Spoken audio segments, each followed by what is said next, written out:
Well, today was a day we've been looking forward to for a minute. Well, it's been one of those controversial days, I guess. It's either like you're either looking forward to it or you're kind of not looking forward to it because you don't know what's going to happen. Yeah. Another day talking about the job market. I know this is definitely feels like it's our part-time job. It is a part-time job, but it is so important. Somebody's got to monitor it. Yeah, well, especially, yeah, right.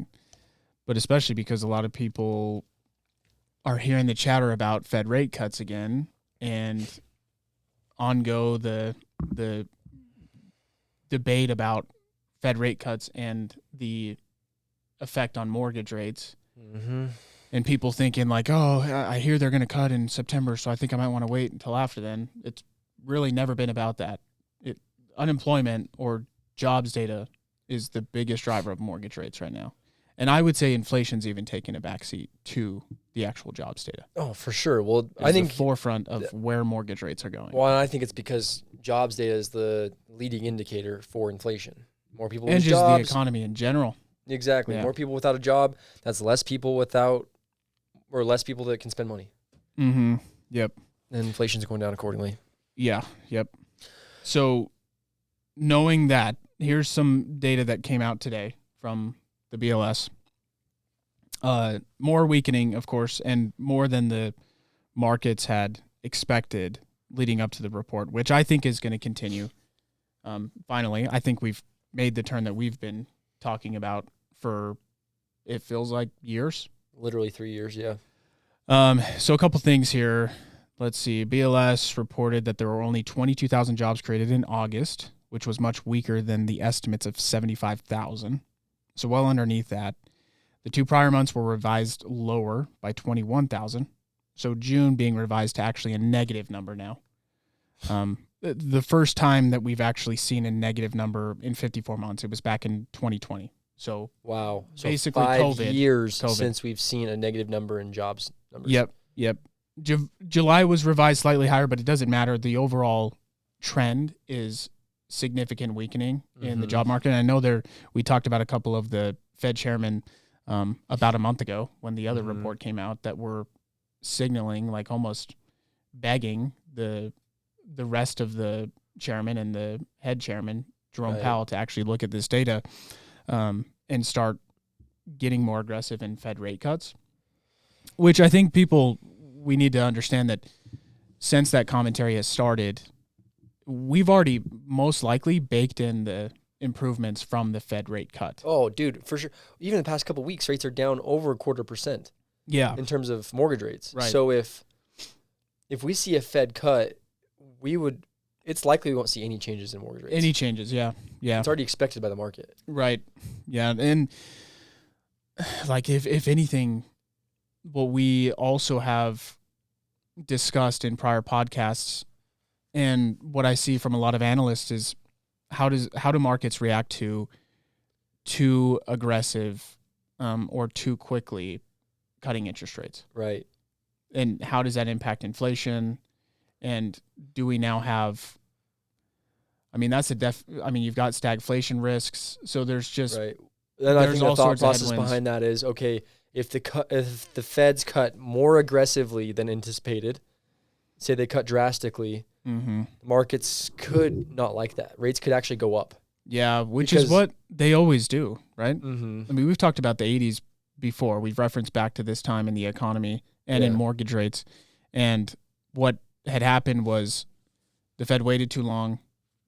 Then they had to increase aggressively. Then they cut aggressively too soon. And then they had to go right back up to increasing it aggressively. Way more aggressive, yeah. And then there was a bigger recession. Rates went up, rates went down sharply, and then rates skyrocketed up. Yes, yeah. And I don't think that that's what we're seeing right now, but I have been seeing a lot of chatter from other analysts saying that is similar to what we're seeing right now, today. Because they're also facing inflation issues then, too. If they cut too quick.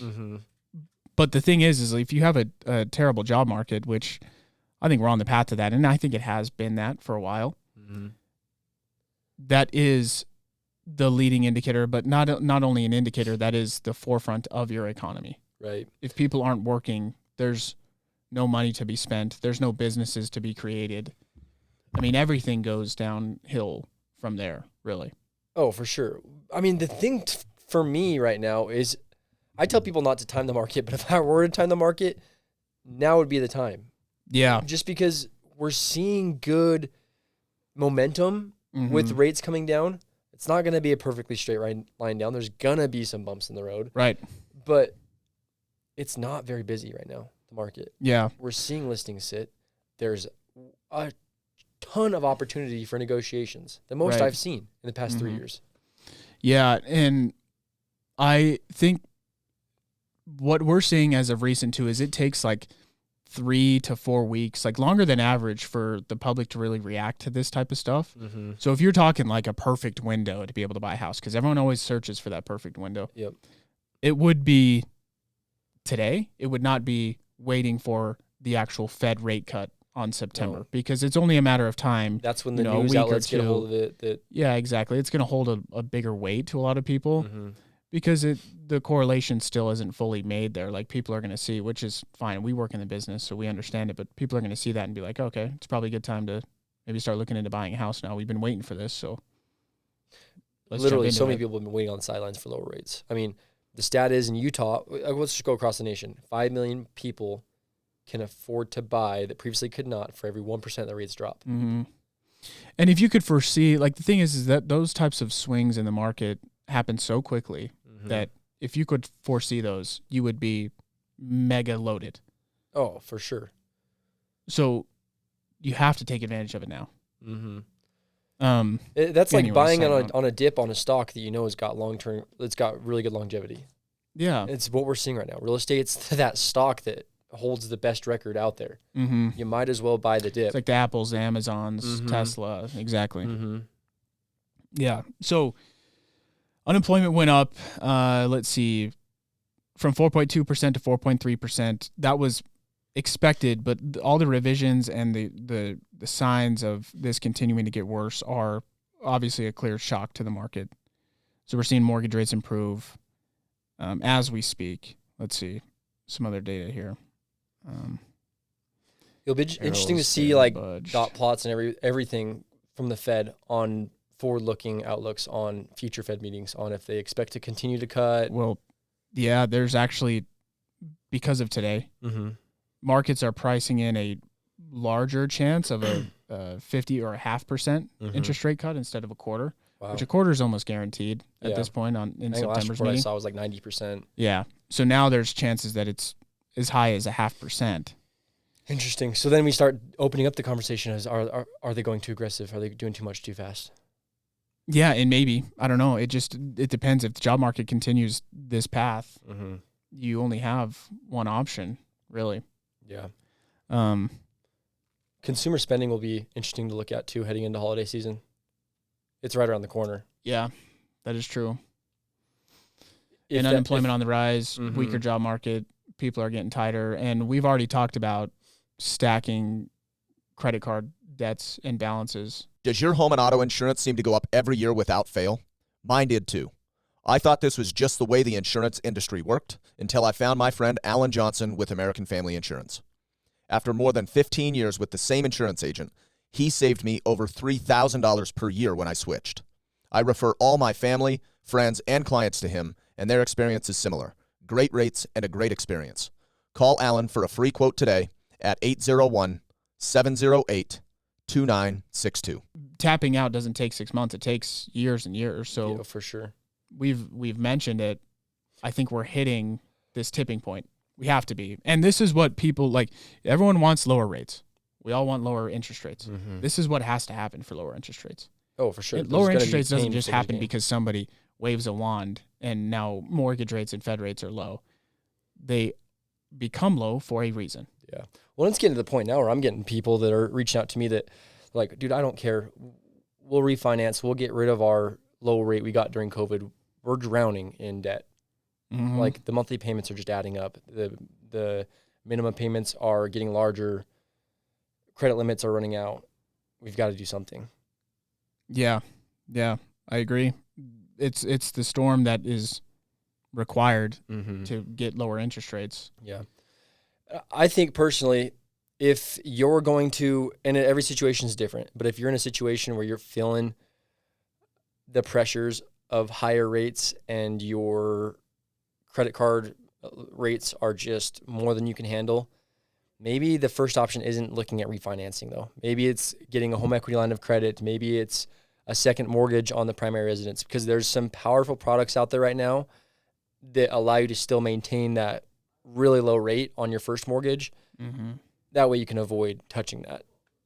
But if worse comes to worse, it's better to refinance that than be stuck and drowning on monthly payments. Yeah, for sure.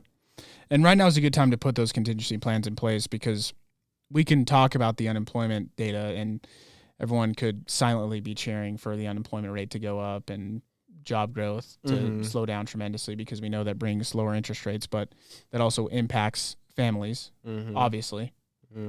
So no one can really think that they're indestructible. And that's why when we're looking to buy a house with our clients, we set up their plan for these types of situations, like set up contingencies. And if you're not looking to buy soon, if you need to consolidate, like you were saying, and just get your house in order, do it before it's too late, because if you don't have a job, you're not qualified. You can't do anything. And just because rates are, like, it's getting better now, rates are coming down, but don't wait too long. Don't get too greedy. Because they could come down a whole nother %, but if you lose your job and you're still finding another one because the job market sucks for 6 to 12 months, you don't want to be caught in that window. You bring up a good point with not waiting, because you're right. If you wait and you lose a job, you're not qualifying for anything.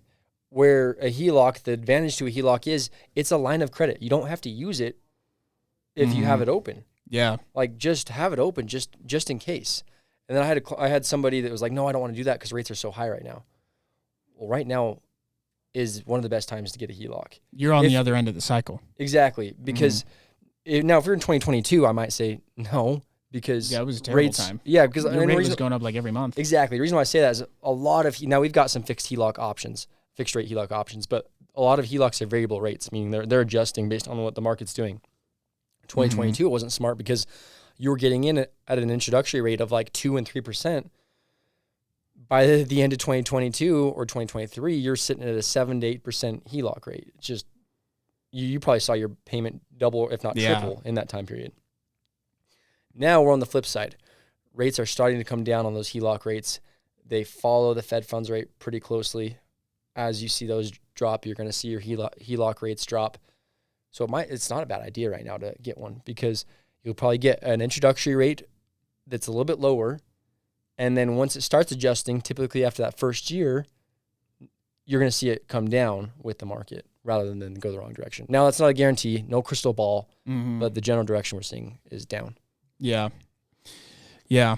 And I can't help but think of the moment we're in right now is those moments where a decade from now, people talk about how this point in time is how they got rich. Oh, for sure. And we all know we're not job proof of being in situations where you lose a job, especially in this type of economy. But if you take advantage of the opportunities of lower rates right now, less competition, and a slower job market, and you're able to keep your job, utilize it to your advantage, and set yourself up, refinance your debts, consolidate your debts, free up monthly budget, and set yourself up for investments when stocks go cheap. Because if unemployment, if the job market continues to weaken, you're going to see equities are going to fall. So stock market's going to take a hit. That's a good buying opportunity window. And then, of course, in real estate, for now, which this could turn on a dime, take advantage of the lower rates while they're on the decline, get in the house before you've got the rest of the people jumping in who have kept their jobs but are now jumping in because rates are lower. And then, in 6 to 12 months, as they're continuing to come down, you can refinance and grab that lower rate anyways. Exactly. Well, and who's to say, like, here'd be a good strategy right now. Say you've got some debt, some credit card debt, whatever, maybe it's some installment loans with rates that aren't that favorable. Take out the HELOC, consolidate that debt. Now you've got, maybe it's even the same rate, but now that interest is tax deductible, where as before it wasn't, up to $750,000 in mortgage. And then who's to say if you've got some money left over in the HELOC, there might be a good opportunity to turn your existing residence into an investment property if it's got a low rate on it, and then buy a new property. Yeah, you might not like the payment as much right now, but you can refinance later on. If you can stomach the payment, you're going to have a good amount or a good chance that you see a good equity stake gain in the next couple of years with rates coming down, just because so many people are entering the buying pool. Yeah. Something I would consider. Yeah, we are entering that golden window of opportunity. No one knows exactly where it'll lie, and obviously you can only look at it in arrears, so just for sure take advantage of it. Be prepared. If you're solely buying for investment, it makes it a little bit more tough right now, just because if cash flowing is kind of your main goal, might not make as much sense. But if it's going to be an equity stake and you can manage, or if you can break even, that might be a good idea too. Yeah. Yeah. I mean, I don't have anything else really to add. Cool. The job market is not, I mean, it's going down the path that we've been waiting for. Now it's kind of get the popcorn out. Let's see how this, how the rest of the market reacts. It's really unfolding how we had thought. And I think we've got a pretty, I mean, we've mentioned not a straight line down, but a pretty clear path downwards in interest rates. Be ready to take advantage of it. Yeah. Really. I mean, this is what everyone's been wanting, and this could be the turn. Most definitely. Well, we hope you guys enjoyed this. If you've got questions, please let us know and drop your thoughts in the comments below. Please remember to like, comment, subscribe. We're here for you. Thank you for tuning in. For more industry insights, follow us on all platforms at Loans Elevated. And to get in touch with our team, call or text 801-713-4000 or visit loanselevated.com.